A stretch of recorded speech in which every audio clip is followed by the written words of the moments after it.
महंगाई की मार, जनता बेहाल। दाल की कीमतों में 10 से 15% की बढ़ोतरी। मई में थोक महंगाई दर 15 महीने के उच्च स्तर 2.61% पहुंची। अप्रैल महीने में ये 1.26% थी। थोक खाद्य मुद्रास्फीति मई में बढ़कर 7.4% हो गई। अप्रैल में 5.5% और मई 2023 में 4.82% थी। खाने पीने की चीजों की कीमतों पर पड़ा असर। महंगी हो गई उड़द, अरहर, चना दाल। गेहूं महंगा, आटे के दाम बढ़ने के आसार।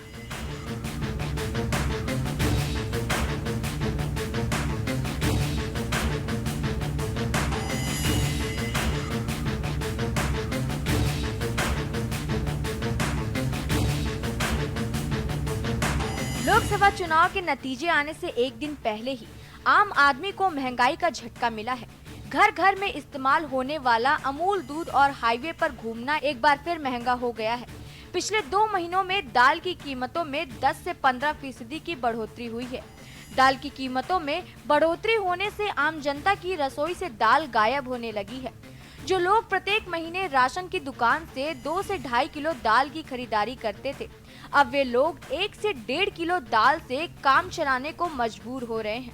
अगर जल्द ही दालों की रेट पर नियंत्रण नहीं लगाया गया तो आम आदमी की थाली से अरहर की दाल, चने की दाल, उड़द दाल और मूंग की दाल पूरी तरह से गायब हो जाएगी। फुटकर व्यापारी बताते हैं कि पिछले 2 महीनों में दालों की रेट में बढ़ोतरी दिखाई दी है। दालों के रेटों में वृद्धि होने से बाजार में दाल की बिक्री घटने लगी है।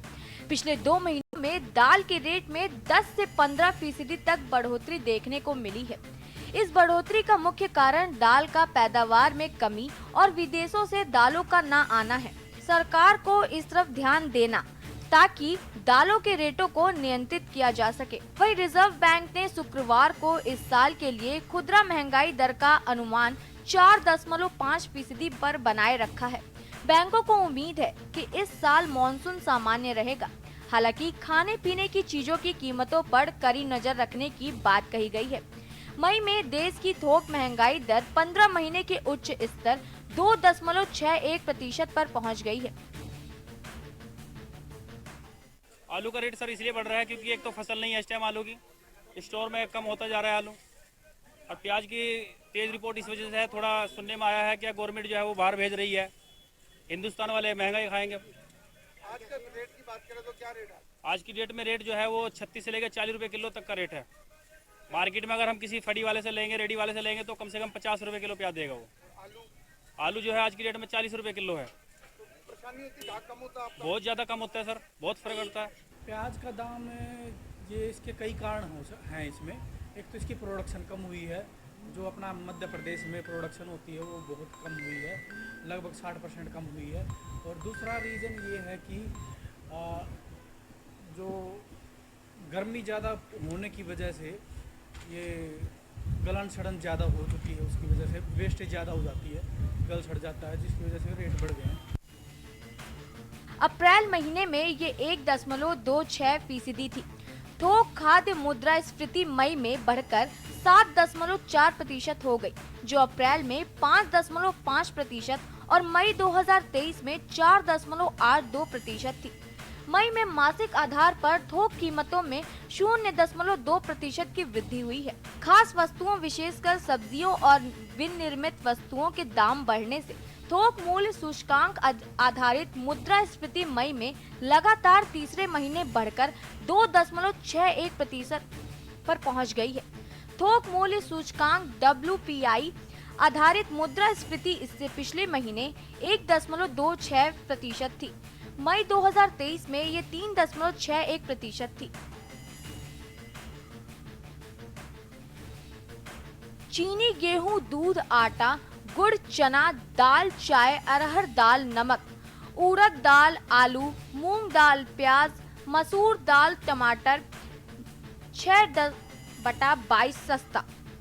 मूंगफली तेल, सरसों तेल, वनस्पति घी, soya oil, palm oil, sunflower oil. जी, ये तो निश्चित था कि बिल्कुल निश्चित था कि भाजपा सरकार आई तो महंगाई पर कंट्रोल नहीं होगा। ये तो आप चुनाव से पहले भी देख चुके हैं और चुनाव के बाद जो है वो भी महंगाई बढ़नी है। अब कोई उम्मीद नहीं दिख रही कि महंगाई कहीं से घटे। सबसे बड़ी देखिए एक ग्रस्त, चूँकि हम लोग ग्रस्त जीवन में हैं तो इसलिए स्वाभाविक रूप से है कि जो हम लोग समझेंगे वो शायद हमारे प्रदेश या देश के मुखिया नहीं समझ पाएंगे कि किस तरह से हम जी रहे हैं। अब तो लगता है कि वो समय आने वाला है कि आम आदमी की थाली से अभी उन्होंने कहना चाहिए कि सब्जी और दाल ही जो है वो हटाए थे, लेकिन अब तो लगता है कि आम आदमी के खाने से वो गेहूं की रोटी भी हटा लेंगे।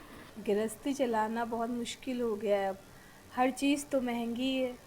सिलेंडर 1000 रुपये का आ रहा है, आटा, दाल, चावल, हर चीज़ महंगी, बहुत मुश्किल हो रहा है गृहस्थी चलाना। कहीं ना कहीं देखा जाए महंगाई के ऊपर को लेकर क्या असर पड़ा, क्या इस पे क्या कहना चाहिए? महंगाई पे बहुत असर पड़ा है। जो चीज़ पहले जो है तेल हमारा 70-80 में आज 200 के करीब पहुंच गया, 150 के करीब मिलने लगा है। बहुत फ़र्क पड़ गया है, हर चीज़ महंगी है। तो सरकार से क्या करना चाहेंगे आप लोग? सरकार से यही कहना चाहेंगे भाई, देखा जाए कैसे गृहस्थी चलेगी। इतनी कम इनकम में हम कैसे चला पाएंगे गृहस्थी अपनी। देखिए गृहस्थी तो इतनी ज़्यादा महंगाई हो गई कि हम लोग किस तरीके से चला रहे हैं कि बिल्कुल हो नहीं पा रहा है। दाल इतनी महंगी, चावल इतना महंगा, जो गैस कल 600 की थी वही गैस सरकार ने आज 1000 रुपये की कर दी है। और दो बच्चे भी हैं हमारे साथ, उनकी पढ़ाई लिखाई, इतना ज़्यादा खर्चा हो रहा है। मेरा सरकार से निवेदन है कि प्लीज़ इस महंगाई को थोड़ा कम करा जाए। जो पेट्रोल, डीजल, गैस इतना ज़्यादा महंगा कर दी कि हम लोगों की गृहस्थी में बहुत ज़्यादा प्रभाव पड़ा है। तो मेरी सरकार से निवेदन है कि प्लीज़ आप लोग इस बात पे थोड़ा सा नज़रअंदाज ना करके मेरी बात पे गौर करा जाए। मेरा सभी औरतों का यही है आजकल की कि गृहस्थी बहुत महंगाई हो गई है कि मुश्किल हो रहा है चलना। गृहस्थी क्या देखें, बहुत महंगाई है, गृहस्थी चल ही नहीं पा रही है। सिलेंडर इतना महंगा है, राशन इतना महंगा है कि कहाँ से करा जाए। इतनी महंगाई सरकार ने बढ़ा दी है। आटा देखिए, दाल कहाँ जा रही है, तेल इतना महंगा है, सब बच्चे परेशान हैं महंगाई को लेके। अच्छा, कहीं ना कहीं देखा जाए महंगाई इतनी हो रही है तो इस पर क्या करना चाहेंगे आप लोग? सस्ता कुछ करें सरकार को। सिलेंडर 1000 का आ रहा है, कहाँ पहले 600-500 का मिलता था। तो आप सरकार से क्या करना है, किस तरह के महंगाई पे वो करें? कुछ तो कम करें हम किसी चीज़ में भी। व्यू थोड़ी नरमी के बावजूद दालों और सब्जियों की महंगाई दर दोहरे अंक में है। बता दें कि सर्दियों में हल्की गिरावट के बाद सब्जियों की कीमत बढ़ी है। ईंधन की महंगाई दर में नरमी की मुख्य वजह मार्च की शुरुआत में एलपीजी सस्ता होना है। दूसरी ओर सामान्य से ज्यादा मॉनसून का अनुमान खरीफ सीजन के लिए अच्छा संकेत है। हालांकि अच्छी बात है कि गेहूं की खरीद पिछले साल से ज्यादा हुई है।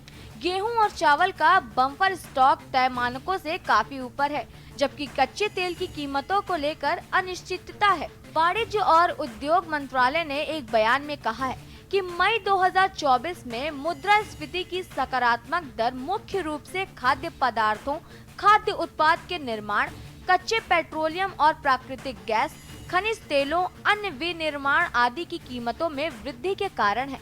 वहीं ईंधन और बिजली बास्केट में मुद्रास्फीति 1.35% रही, जो अप्रैल की 1.38% की मुद्रास्फीति से थोड़ी कम है। विनिर्मित उत्पादों की मुद्रास्फीति अप्रैल में 0.42% से बढ़कर 0.78% हो गई है। मई के थोक मूल्य सूचकांक में वृद्धि इस महीने के खुदरा मुद्रास्फीति के आंकड़ों के विपरीत है। भारतीय रिजर्व बैंक मौद्रिक नीति तैयार करते समय मुख्य रूप से खुदरा मुद्रास्फीति को ध्यान में रखता है। मई के थोक मूल्य सूचकांक में वृद्धि इस महीने के खुदरा मुद्रास्फीति के आंकड़ों के विपरीत है। भारतीय रिजर्व बैंक मौद्रिक नीति तैयार करते समय मुख्य रूप से खुदरा मुद्रास्फीति को ध्यान में रखता है। स्पेशल डेस्क के न्यूज़ इंडिया।